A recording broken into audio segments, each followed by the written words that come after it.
사람들은 뒷담화하는 것을 좋아합니다. 사람들이 모였다 하면 그 자리에 없는 사람, 다른 사람 이야기를 합니다. 대화 내용의 70% 이상이 그 자리에 없는 다른 사람 이야기를 합니다.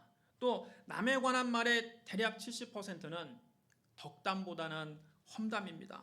남을 칭찬하고 높여주는 말보다는 남을 비판하고 깎아내리는 말을 많이 합니다. 사실 뒤에서 남에 대해서 쑥덕거리는 것만큼 재미있고 고소한 일도 별로 없습니다. 아무개는 성형수술했고 누구는 이혼을 했고 아무개 남편은 바람을 폈고 아무개 부인은 푼수고 아무개 아들은 큰 사고를 쳤고 아무개 딸은 공부를 못하고 이렇게 뒷담화를 하다 보면 시간 가는 줄을 모릅니다. 그런데 이렇게 뒤에서 남 얘기하는 것을 좋아하니까 셋이 모여서 카페에서 이야기를 하다가 한 사람이 화장실을 갈 수가 없습니다. 왜냐하면 자기가 화장실을 간 사이에 남은 두 사람이 자기에 대해서 얘기할까 싶어서 볼 일이 급해도 참아야 합니다. 실제로 그 사람이 화장실 가려고 잠깐 자리를 뜨면 정말 화장실 간 사이에 남은 두 사람이 그 사람에 대해서 얘기합니다. 그래서 셋이 모여서 이야기하다가 화장실을 가고 싶으면 잘 참았다가 다른 사람들도 같이 화장실을 갈 때까지 기다렸다가 함께 화장실을 가야 마음에 안심이 됩니다. 이렇게 뒤에서 남을 헐뜯기 좋아하는 것이 인터넷이나 SNS에서는 더 심각합니다. 악성 댓글, 악플이라고 하는 것도 사실은 여러분 뒷담화입니다. 사이버 세계에서 익명성을 무기로 정치인이나 연예인이나 또 다른 유명인들을 마구 씹어대는 것입니다. 그런 여러분, 무심코 던진 돌에 개구리는 맞아서 죽습니다. 사람들이 재미삼아 쓰는 악플이 당사자에게는 엄청난 고통을 주는 흉기가 될 수 있음을 기억해야 합니다. 실제로 많은 연예인들이 악플에 시달리다가 자살하고 그러지 않습니까? 우리는 온라인에서나 오프라인에서나 남을 비판하고 헐뜯는 일을 자제해야 합니다.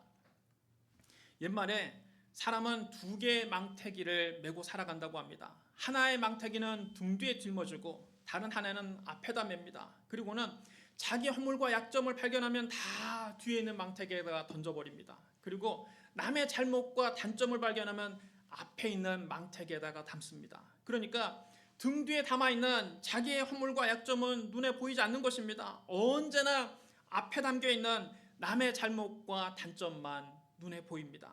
사람들은 그것만 보면서 다른 사람을 무섭게 정죄하고 무섭게 비판합니다. 남편은 아내의 약점을 찾아 공격하고 아내는 남편의 잘못을 지적하면서 반격합니다. 그러나 정작 자기의 잘못과 허물은 미처 보지 못합니다. 이렇게 서로 상대방의 허물과 약점만 찾아내서 정죄하면서 자기의 잘못과 단점은 보지 못하기 때문에 많은 부부가 이혼하는 것입니다. 부모는 자식의 부족한 면을 지적하고 자식은 부모가 남들처럼 못해준 것만 서운합니다. 그러니 부모 자식 간에 서로 대화가 안 되는 것입니다. 대화를 하면 할수록 서로 불편해집니다. 직장에서도 상사는 부하의 잘못을 무섭게 질타하고 부하는 상사의 못된 면에 대해서 뒤에서 불평합니다. 그러면서도 자기의 약점과 단점은 보지 못합니다. 그러니까 직장 생활이 항상 긴장과 갈등의 연속이 될 수밖에 없는 겁니다. 여러분, 정치도 마찬가지입니다. 야당은 여당의 실정만 물고 늘어지고 여당은 야당의 과거 잘못을 들추어냅니다. 상대방의 잘못과 불법은 무섭게 정죄하고 심판하면서 정작 자기가 잘못한 것에 대해서는 자기들의 잘못에 대해서는 솔직한 고백과 반성이 없습니다. 그러니까 정치권이 늘 이전 투구의 장밖에는 안 되는 것입니다. 국회 회기가 몇 번이나 바뀌었어도 국회의원들이 새로 뽑혔어도 늘 국회는 싸움판밖에는 되지 않습니다. 이렇게 두 개의 망태기를 하나는 등 뒤에 짊어지고 하나는 앞에다 맨 채 내 잘못은 다 등 뒤로 던져버리고 다른 사람의 잘못은 앞에 담아버리면 가정과 사회와 국가의 갈등과 다툼은 끊이지 않는 것입니다. 예수님 우리에게 말씀하셨습니다. 너희가 무엇을 듣는가 스스로 삼가라. 너희의 헤아리는 그 헤아림으로 너희가 헤아림을 받을 것이며 더 받으리니.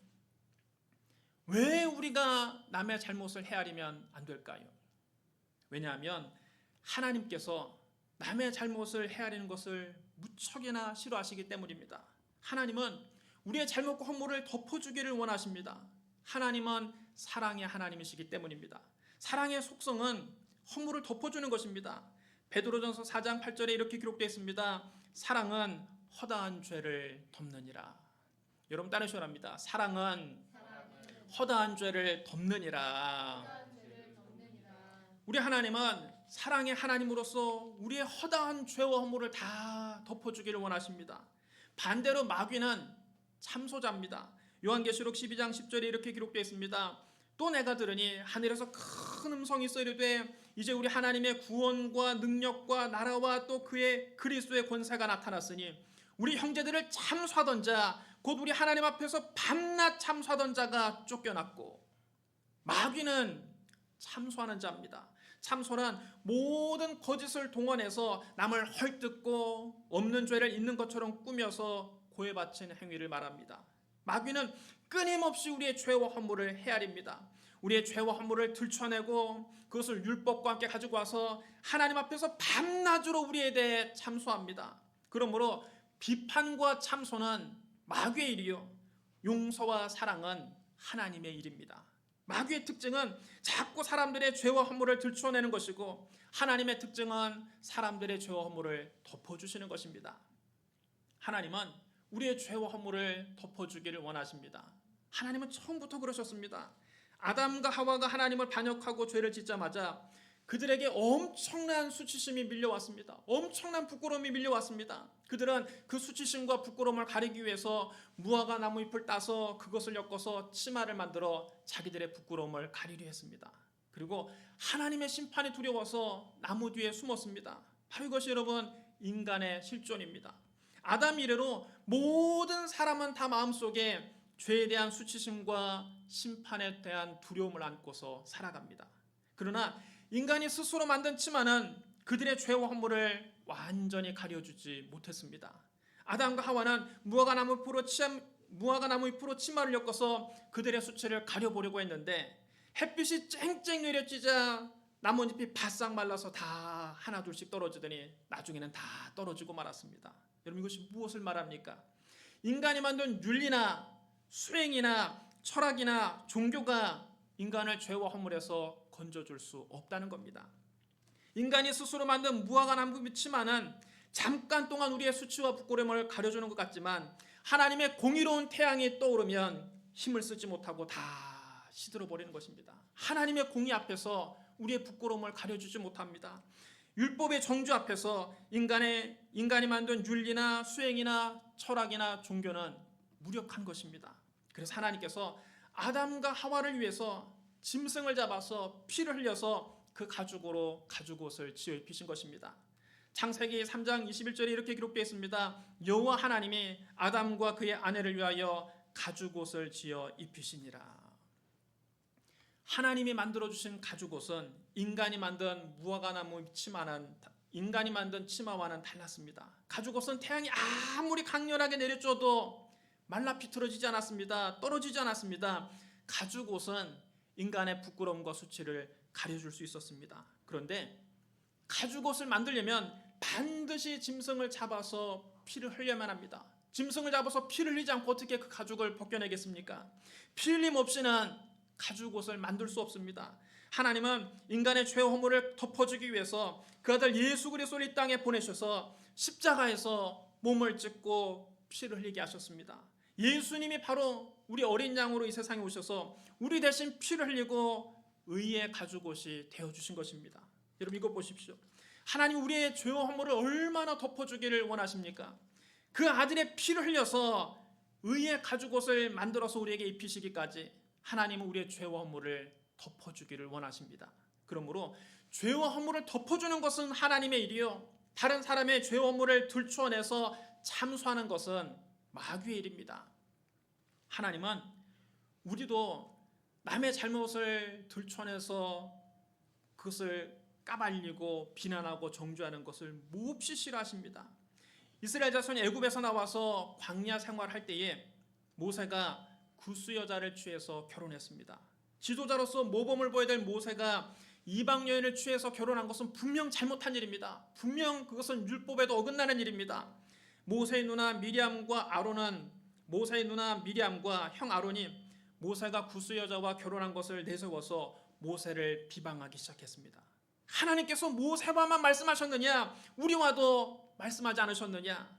이 말은 사생활에 결함이 있는 모세를 더 이상 지도자로 인정할 수 없다는 것입니다. 이제부터는 자기들이 모세를 대신해서 지도자 역할을 하겠다는 것입니다. 하나님께서 그들의 말을 다 들으셨습니다. 그러나 모세는 미리암과 아론이 백성들 앞에서 자기를 비방하고 다니는데도 그에 대해서 아무런 대응도 하지 않았습니다. 그는 자기의 잘못을 반성하면서 묵묵히 하나님의 처분을 기다릴 뿐이었습니다. 그래서 하나님께서 모세와 아론, 미리암 이 세 사람을 부르셨습니다.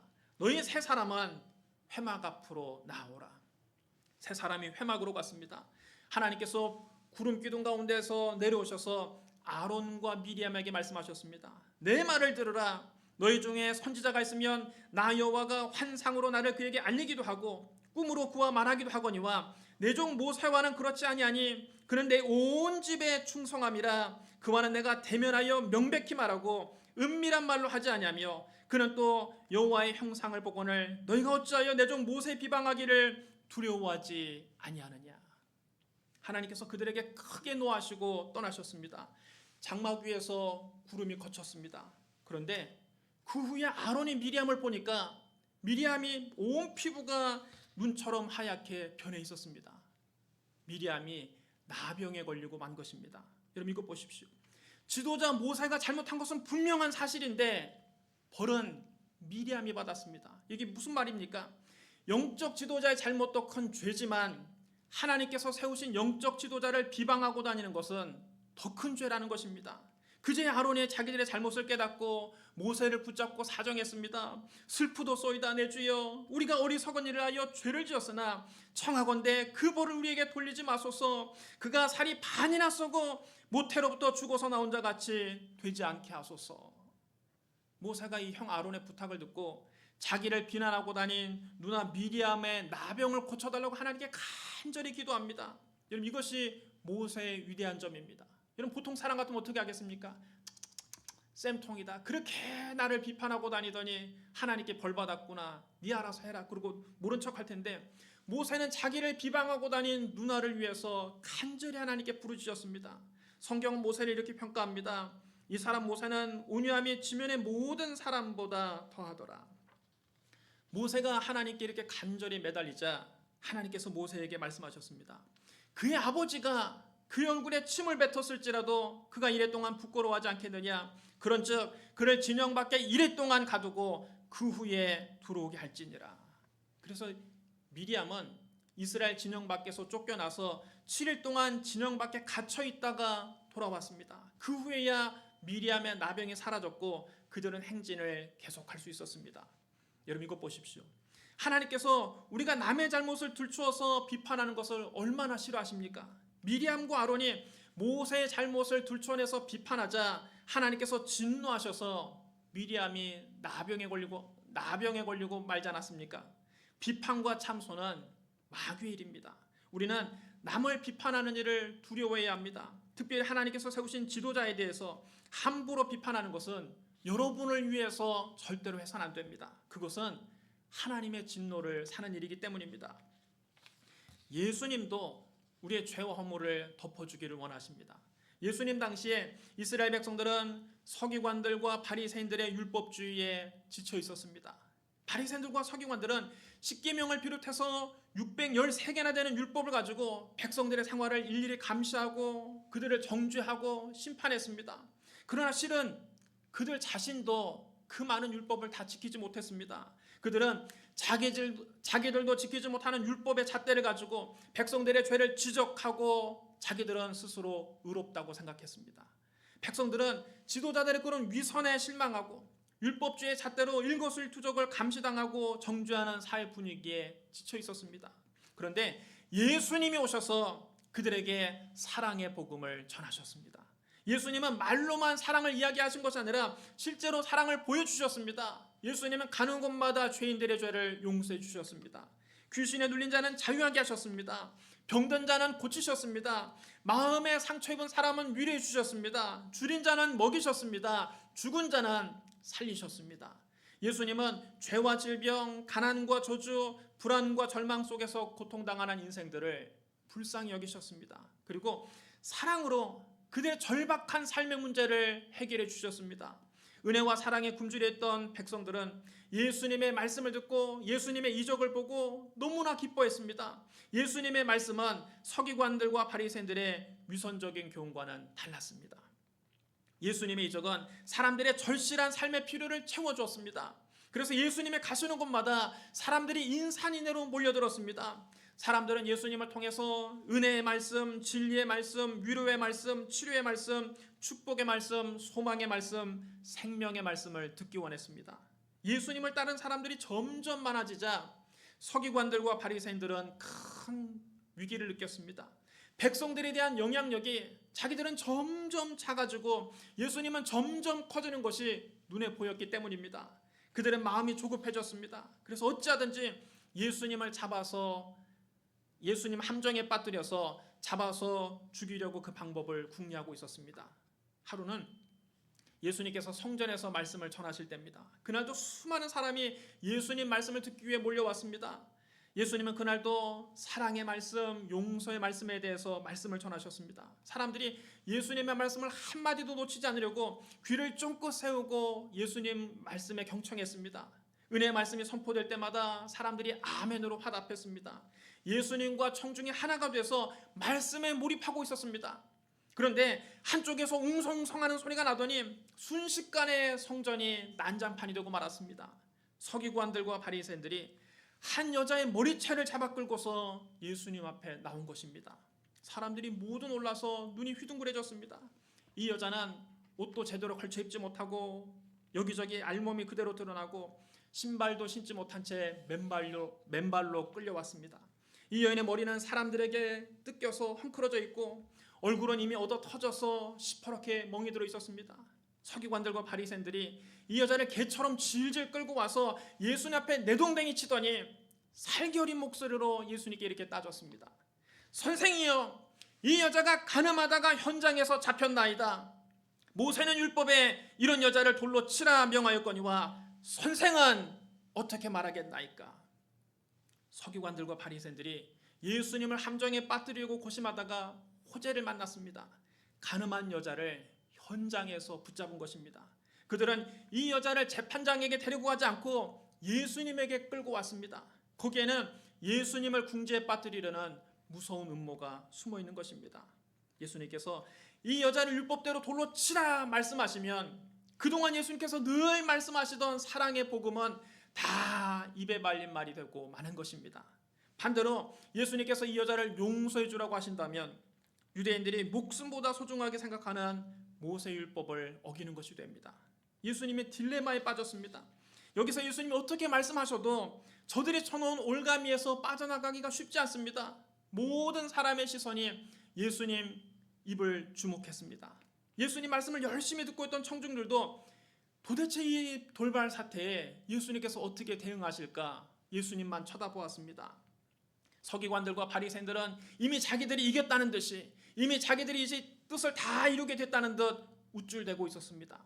그런데 예수님은 그들 앞에서 대답을 하지 아니하시고 허리를 굽혀서 손가락으로 땅에 무언가를 쓰기 시작하십니다. 성경에는 예수님께서 무엇을 쓰셨는지 구체적으로 기록되어 있지 않지만 아마도 이때 예수님께서 십계명을 쓰지 않으셨을까 추측합니다. 너는 나 외에 다른 신을 두지 말라. 우상을 만들어 절하지 말라. 주 너의 하나님의 이름을 망령되게 부르지 말라. 안식일을 기억하여 거룩히 지키라.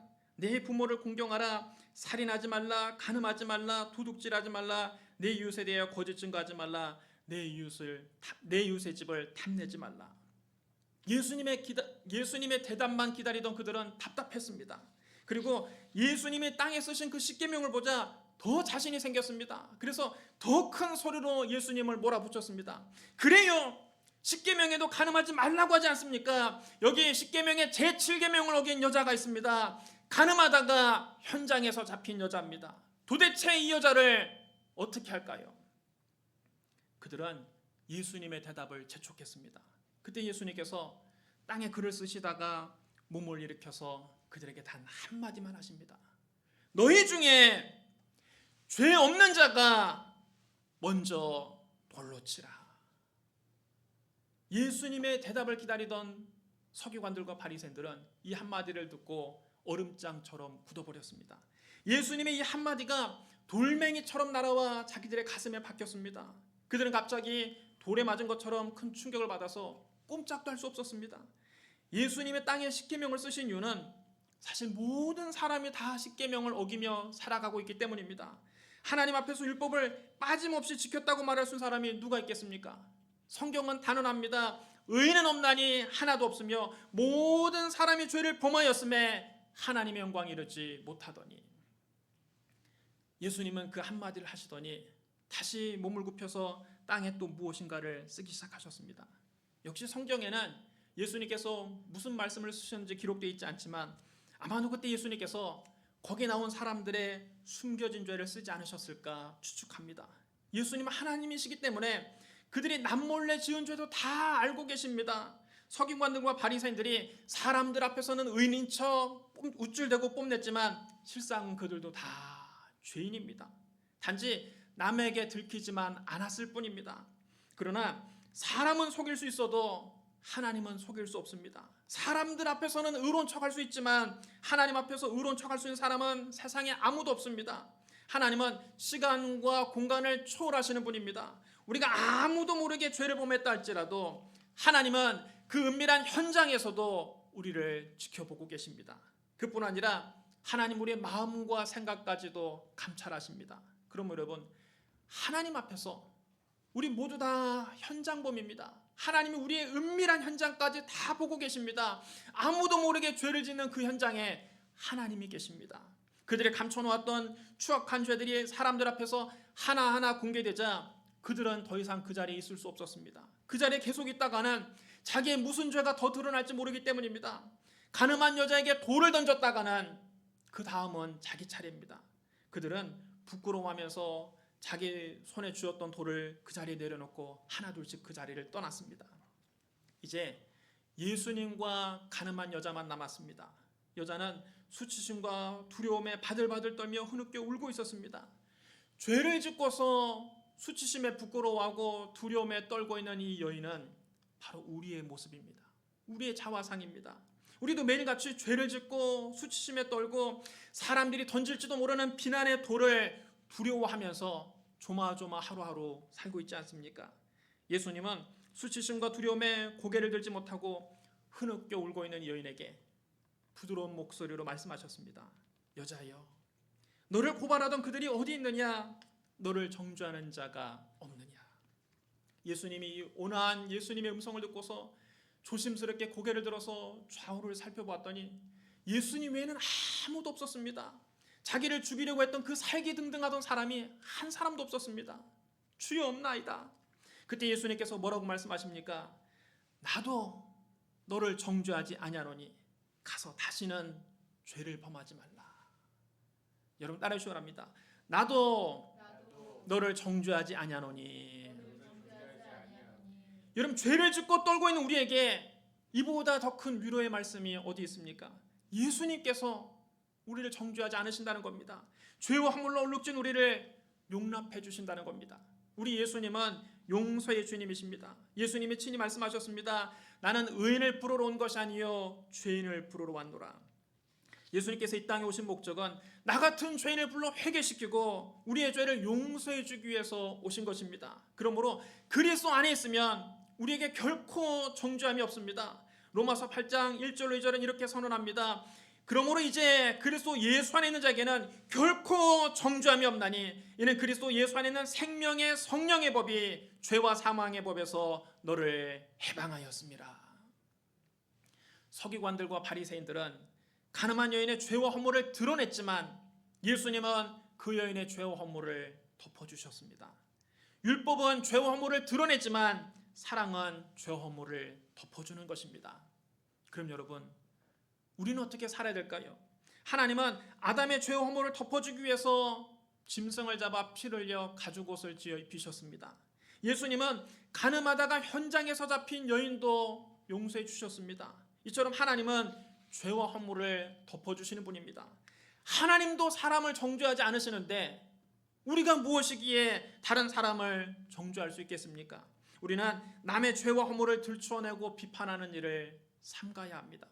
비판과 정죄는 마귀의 일이요 용서와 사랑은 하나님의 일이기 때문입니다. 여러분은 누구를 닮기를 원하십니까? 마귀를 닮기를 원하십니까? 하나님을 닮기를 원하십니까? 마귀를 닮은 사람은 남의 잘못을 들춰내고 자꾸 비판하고 정죄하지만 하나님을 닮은 사람은 남의 허물을 덮어주고 용서합니다. 마귀는 율법을 가지고 끊임없이 사람들의 죄와 허물을 헤아리지만 예수님은 사랑으로 우리의 모든 죄와 허물을 덮어주십니다.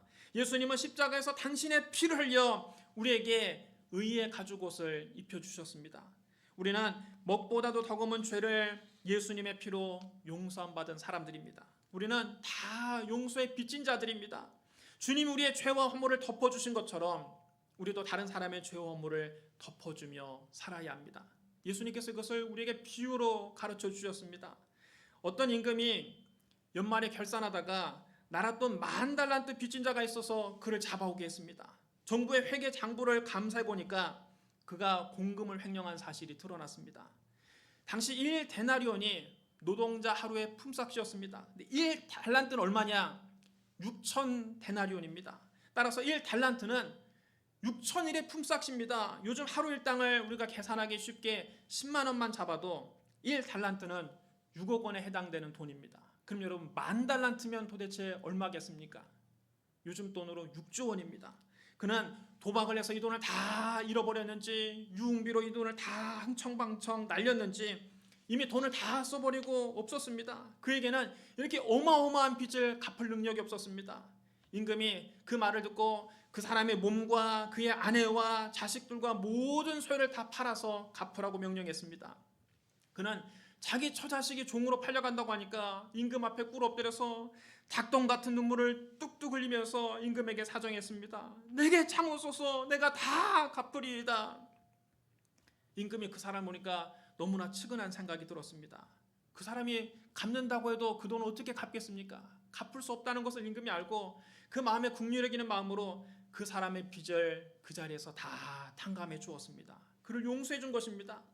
평생을 노력해도 갚을 수 없는 빚을 다 일시에 탕감받았으니 그 사람 마음이 얼마나 홀가분하겠습니까? 얼마나 기쁘겠습니까? 그가 뛸 듯이 기뻐하면서 궁궐문을 나왔습니다. 그런데 궁궐문을 나오면서 자기에게 100데나리온 빚진 동료를 만났습니다. 100데나리온은 100일간의 품삯입니다. 요즘으로 치면 얼마겠습니까? 한 1,000만 원 정도 되는 돈입니다. 그는 그 길로 달려가서 동료의 멱살을 붙잡고 당장 빚을 갚으라고 호통을 쳤습니다. 그 친구가 그에게 사정합니다. 여보게 조금만 기다려주게, 조금만 나에게 말미를 주게, 내가 어찌하든지 자네 빚을 다 갚겠네. 하지만 그는 친구의 사정을 봐주지 않고 그 친구를 감옥에 가둬버렸습니다. 다른 동료들이 옆에서 그 광경을 보고서 너무 어이가 없고 너무 기가 막힌 것입니다. 그들이 임금에게 가서 이 사실을 다 고했습니다. 임금이 그 소식을 듣고는 격노했습니다. 당장 그놈을 다시 잡아오겠습니다. 임금이 그 사람을 준엄하게 꾸짖습니다. 약한 종아, 네가 빌기에 내가 네 빚을 전부 탕감하여 주었거늘 내가 너를 불쌍히 여김같이 너도 네 동료를 불쌍히 여김이 마땅하지 아니하냐. 그리고는 그 사람이 빚을 다 갚도록 그를 감옥에 가두어 버렸습니다. 그는 평생 감옥에서 나오지 못했습니다. 여러분, 이 이야기는 구원받은 우리에게 주시는 말씀입니다. 우리는 모두 다 하나님께 10,000달란트 빚진 자들입니다. 우리의 죄의 빚은 우리가 노력한다고 갚을 수 있는 것이 아닙니다. 우리가 힘쓴다고 갚을 수 있는 것이 아닙니다. 애쓴다고 갚을 수 있는 것이 아닙니다. 운다고 해서 갚아지는 것이 아닙니다. 우리가 평생 노력해도 갚을 수 없는 겁니다. 하나님은 우리 대신 그 아들 예수 그리스도를 십자가에 못 박혀 죽게 하심으로 우리의 모든 죄의 빚을 일시에 탕감해 주셨습니다. 그런데 우리가 하나님께 이렇게 어마어마한 용서를 받고도 이웃을 용서하지 않는다면 그것은 하나님 보시기에 참으로 가증한 일이라는 것입니다. 예수님 말씀하셨습니다. 너희가 사람의 잘못을 용서하면 너희 하늘 아버지께서도 너희 잘못을 용서하시려니와 너희가 사람의 잘못을 용서하지 아니하면 너희 아버지께서도 너희 잘못을 용서하지 아니하시리라. 여러분 따라해 주시기 바랍니다. 너희가 사람의 잘못을 용서하지 아니하면 너희 아버지께서도 너희 잘못을 용서하지 아니하시리라. 사랑하는 성도 여러분, 이 세상에 흠이 없는 사람이 누가 있겠습니까? 약점이 없는 사람이 누가 있겠습니까? 털어서 먼지 안 난 사람이 여러분 누가 있겠습니까? 이 세상에 완전한 사람은 한 사람도 없습니다. 저와 여러분 모두 다 허물과 약점을 가지고 있는 불완전한 인간입니다. 서로의 허물과 약점을 찾아내서 비판하려고 들면 한도 끝도 없습니다. 그렇게 서로의 잘못과 허물을 들춰내서 비판하면 결국은 가정도 사회도 국가도 다 살벌한 전쟁터가 되고 마는 것입니다. 이 전쟁에서는 승자가 없습니다. 모두 다 상처뿐인 패자가 될 뿐입니다. 우리는 나 자신도 허물 많은 죄인이라는 사실을 잊지 말아야 합니다. 다른 사람을 비판하면 그 비판이 반드시 부메랑이 돼서 나에게 돌아옵니다. 예수님 말씀하지 않으셨습니까? 너희의 헤아리는 그 헤아림으로 너희가 헤아림을 받을 것이며 더 받으리니. 손가락 하나로 남을 손가락질하면 세 손가락은 나를 향하고 있습니다. 여러분 이것이 무엇을 의미합니까? 남의 잘못을 헤아리면 나의 잘못은 세 배로 헤아림을 받는다는 뜻입니다. 그럼 여러분 우리는 남을 비판하고 정죄하기 전에 예수님 말씀을 기억해야 됩니다.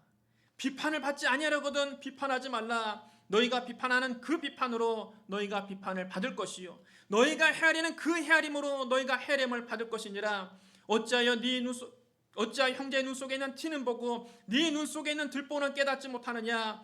보라, 네 눈 속에 들보가 있는데 어찌하여 형제에게 말하기를 나로 네 눈 속에 있는 티를 빼게 하라 하겠느냐. 외식하는 자여 먼저 네 눈 속에서 들보를 빼어라. 그 후에야 밝히 보고 형제의 눈 속에서 티를 빼리라. 기도하겠습니다. 사랑과 은혜가 풍성하신 하나님 아버지, 허물 많은 우리를 하나님이 용서해 주시고 하나님 자녀로 삼아 주시니 감사합니다. 예수님이 십자가에서 피 흘려 우리에게 의의 가죽옷을 입혀주시니 감사합니다.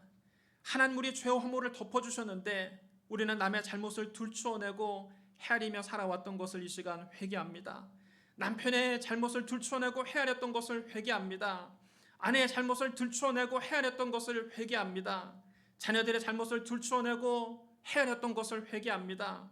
부모님의 잘못을 들추어내고 헤아렸던 것을 이 시간 회개합니다. 이웃의 잘못을 들춰내고 헤아렸던 것을 이 시간 회개합니다. 성령이여 우리에게 주님의 마음을 주시옵소서. 사랑으로 서로의 잘못을 덮어주며 살게 하여 주옵소서. 예수님 이름으로 감사하며 기도드리옵나이다. 아멘.